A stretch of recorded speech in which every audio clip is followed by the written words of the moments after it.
Kasih Tuhan Yesus sungguh besar.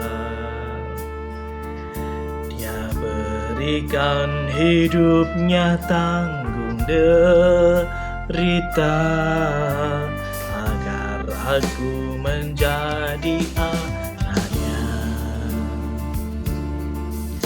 yang telah ditebus dari kuasa dosa. Haleluya, puji Dia. Haleluya, sembah Dia. Terima kasih Tuhan, Kau telah berkorban agar ku hidup selama-lamanya.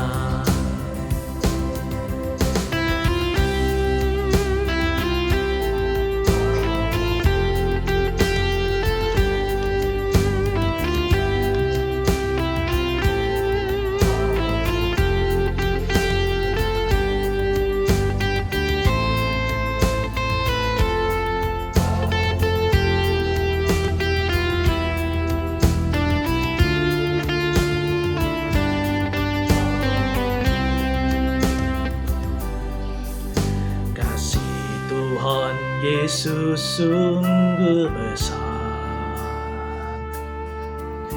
Dia berikan hidupnya ganti derita agar aku menjadi anaknya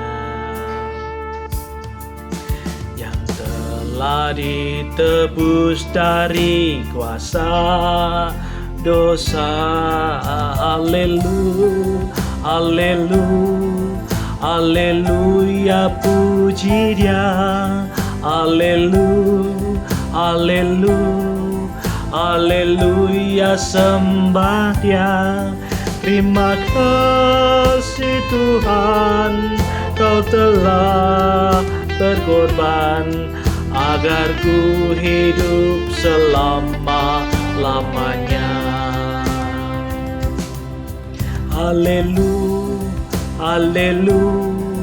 Haleluya, puji Dia. Haleluya, sembah Dia.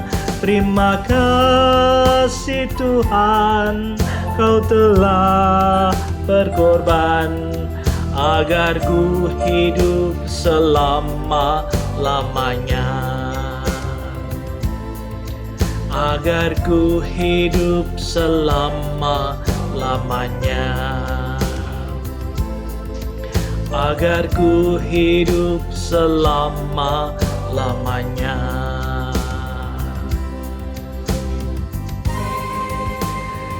Salam sahabat Yes, bagaimana kabar saudara-saudara hari ini? Saya berdoa, saya berharap saudara-saudara dalam berkat, dalam kasih, dan dalam sukacita Kristus Yesus.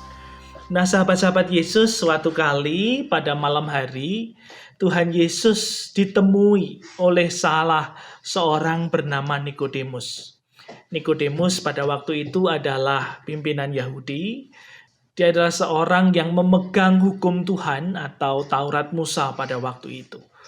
Nah ketika dalam percakapan ini menarik saudara-saudara, sebab Nikodemus berbicara banyak hal, bertanya tentang segala sesuatu yang dilakukan oleh Tuhan Allah. Dan Nikodemus percaya bahwa Tuhan Yesus adalah nabi yang diutus Allah ke dalam dunia. Sebab bagi Nikodemus melihat bahwa segala sesuatu yang telah dilakukan oleh Tuhan Yesus tidak mungkin terjadi kalau dia tidak diutus oleh Tuhan Allah. Karena itu Tuhan Yesus dalam firman-Nya di Yohanes 3 ayat 1 sampai dengan 13 tepatnya berbicara demikian bagi kita semua. Yesus menjawab katanya, "Aku berkata kepadamu, sesungguhnya jika seseorang tidak dilahirkan kembali, ia tidak dapat melihat kerajaan Allah." Demikianlah firman Tuhan bagi kita. Berbahagialah kita yang mendengar, merenungkan dalam hati, dan melakukan dalam kehidupan sehari-hari. Mendengar perkataan Tuhan Yesus ini, Nikodemus menjadi heran. Nikodemus menjadi bingung. Bagaimana mungkin seseorang bisa dilahirkan kembali jika dia telah menjadi dewasa, apalagi telah menjadi tua? Bagaimana mungkin dia masuk kembali ke dalam kandungan ibunya? Nah, karena itu sahabat-sahabat Yesus, dalam percakapan ini Tuhan Yesus sebenarnya menegaskan banyak hal.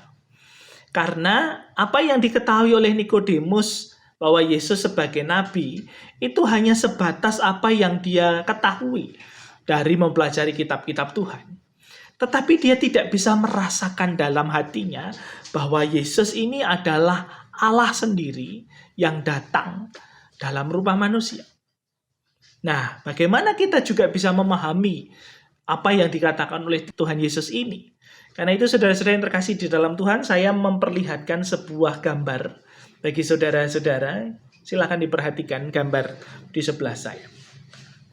Gambar ini memperlihatkan bagaimana seseorang ingin melihat ke sebelah tembok yang lain. Nah, ketika dia ingin melihat ke sebelah tembok yang lain, tentu dia tidak bisa melihat. Dia harus pakai alat bantu. Yang menarik saudara-saudara, apa yang kemudian yang ia pakai sebagai alat bantu untuk melihat ke sebelah. Dan ternyata saudara-saudara kita bisa melihatnya. Bahwa alat bantu yang dia pakai itu tidak cuma satu. Ada banyak. Tetapi ternyata, nah ini yang menarik. Quotes-nya adalah, if you don't know how to use them, it will never be enough. It will be never enough. Jadi saudara-saudara, kalau kita nggak ngerti bagaimana caranya menggunakan resource itu semua, menggunakan pengetahuan itu semua, itu tidak akan cukup membuat kita melihat ke sebelah. Dan saudara-saudara bisa lihat bahwa ternyata dia mengumpulkan banyak tangga, tetapi tangga itu tidak dia pakai dengan benar, tapi dia tumpuk, dan akhirnya dia tidak bisa melihat ke sebelah. Nah, hal ini kemudian membantu kita untuk memahami bahwa Nikodemus selama ini kemudian dikritik oleh Tuhan Yesus. Bukankah engkau seorang Yahudi? Bukankah engkau seorang pengajar? Bagaimana mungkin engkau tidak mengetahui semua hal itu? Sebenarnya Nikodemus cukup punya pengetahuan, cukup punya pengalaman, cukup punya hafalan semua tentang Taurat Tuhan. Tetapi sayangnya dia tidak bisa menggunakan resource itu. Dia tidak bisa memahami karya Allah itu. Karena itu saudara-saudara yang terkasih di dalam Tuhan, tidak cukup kita hanya tahu. Tidak cukup kita hanya rajin baca. Yang diperlukan adalah kita mengalami kehadiran Tuhan dalam kehidupan kita. Sama seperti halnya sebuah ilustrasi lagi buat saudara-saudara adalah ketika waktu itu ada seorang anak yang sedang belajar untuk memasak. Lalu orang tuanya mengatakan, coba buatlah tempe kemul. Lalu dia mencoba mencari, dia cari di internet, resep-resep membuat tempe kemul dan cara-caranya. Dia mendapatkan semua itu. Lalu ketika semua sudah dapat, orang tuanya mengajaknya, yuk kita cari bahan-bahannya. Dia membeli semua bahan-bahannya. Dan begitu semua bahan-bahannya sudah ada, lalu ibunya mengatakan, oke, sekarang panaskan minyak. Lalu anak ini bertanya, loh, kok panaskan minyak? Tempe kemul itu harus dipakai dengan tepung kanji yang basah. Ini takarannya sekian, ini sekian, dan jadilah tempe kemul. Lalu ibunya mengatakan, iya betul. Tetapi kamu kalau tidak memanaskan minyak, tempe itu tidak pernah akan tergoreng dengan baik. Jadi, ayo lakukan, panaskan minyak dan siapkan semuanya, dan gorenglah. Saudara-saudara, mungkin ini juga sederhana. Mungkin anak tadi punya pengetahuan, punya data semuanya. Tapi kalau dia tidak mengerjakannya, tidak memulainya, dan menggoreng tempe itu tidak akan pernah jadi tempe kemul. Itu akan jadi bahan saja. Nah sama, seperti saat ini Tuhan Yesus mengingat, mari jangan hanya berhenti pada pengetahuan tentang Tuhan. Jangan hanya berhenti pengetahuan pada Alkitab. Jangan hanya berhenti saudara-saudara membacanya. Tapi resapilah, dalamilah, dan mengertilah tentang Tuhan dalam kehidupan. Justru Tuhan Allah akan tampak begitu besar. Justru Tuhan Allah tampak begitu berkuasa ketika apa? Ketika kita sedang dalam pergumulan, ketika kita sedang menghadapi persoalan. Justru itulah yang membuat iman kita bertumbuh di dalam Tuhan. Bukan hanya sebatas pengetahuan, ini dan itu harus begini dan begitu, tidak. Tapi mari, alamilah Tuhan dalam kehidupanmu secara real, secara nyata.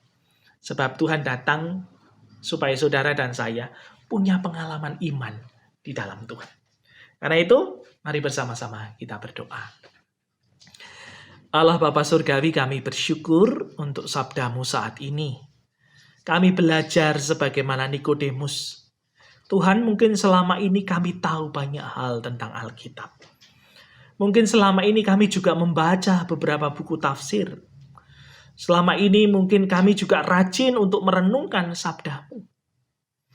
Tetapi semua itu tidak cukup kalau kami tidak menggunakan iman kepada Tuhan. Pengetahuan itu akan berhenti sebagai pengetahuan. Bacaan yang kami baca itu juga akan berhenti sebagai data. Kalau kami tidak meresapi Tuhan, mengalami Tuhan secara spiritualitas. Karena itu Tuhan, terima kasih untuk sabdamu, supaya kami boleh semakin membuka diri. Bahwa pengetahuan kami terbatas. Ilmu kami terbatas. Apa yang kami baca juga terbatas. Tetapi Tuhan tidak pernah dibatasi oleh semua itu. Tuhan dapat menyatakan karyanya melalui apapun juga dalam kehidupan ini. Termasuk di dalam persoalan, pergumulan, dan kehidupan kami. Justru di sana kami belajar iman kepada Tuhan yang hidup. Karena itu Tuhan, kuatkanlah kami, teguhkanlah kami, justru ketika kami sedang mengalami persoalan-persoalan dan juga pergumulan. Sehingga di dalamnya kami boleh bertumbuh percaya dan beriman di dalam Kristus Yesus. Terima kasih Tuhan untuk kasih-Mu, terima kasih untuk sabdamu, biarlah kami boleh berjalan hanya dalam terang kasih Tuhan. Amin. Nah, karena itu sahabat-sahabat Yesus dimanapun saudara berada, mari. Jangan hanya cukup pengetahuan saja. Jangan hanya cukup membaca saja. Tetapi iman saudara di dalam Tuhan. Mari berjalanlah dalam setiap kehidupan ini. Rasakan cinta kasih Tuhan secara nyata. Justru melalui setiap kehidupan yang kita jalani. Mungkin apa yang kita baca terbatas. Apa yang kita tahu juga terbatas. Tetapi Allah tidak pernah terbatas menyatakan kasih-Nya buat saudara dan saya. Bahwa Dia datang untuk menyelamatkanmu dan menyelamatkanku. Mungkin kita gak bisa ngerti. Mungkin kita gak bisa paham. Tetapi mari kita rasakan cintanya. Bahwa Dia hadir menyelamatkan saudara dan saya. Karena itu tetap semangat, tetap hidup dalam sukacita, tetap bersandar penuh pada Tuhan, dan berimanlah di dalam Kristus Yesus. Tuhan Yesus memberkati saudara-saudara.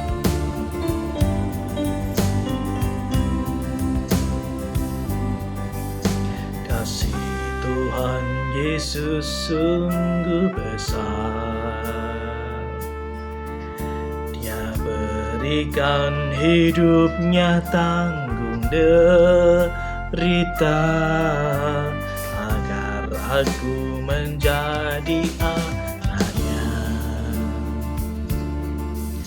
yang telah ditebus dari kuasa dosa. Haleluya, haleluya, haleluya, puji Dia. Haleluya, haleluya, haleluya, sembah Dia. Terima kasih Tuhan, Kau telah berkorban agar ku hidup selama-lamanya.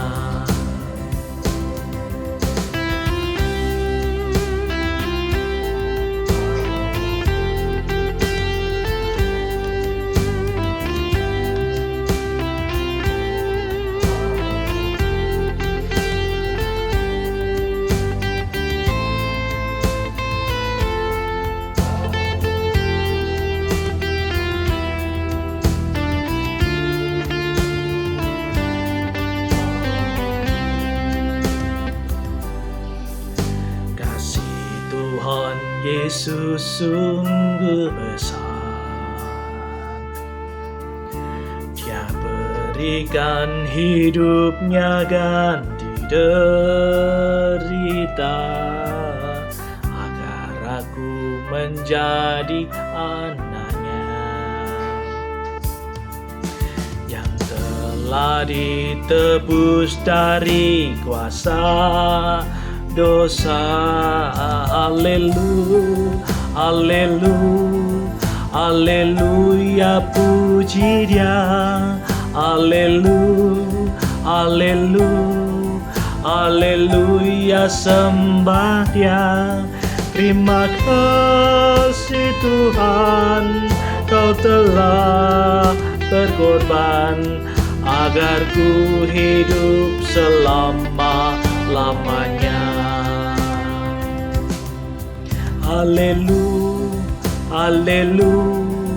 Haleluya, puji Dia. Haleluya, sembah Dia. Terima kasih Tuhan, Kau telah berkorban agar ku hidup selama-lamanya. Agar ku hidup selama-lamanya. Agar ku hidup selama-lamanya.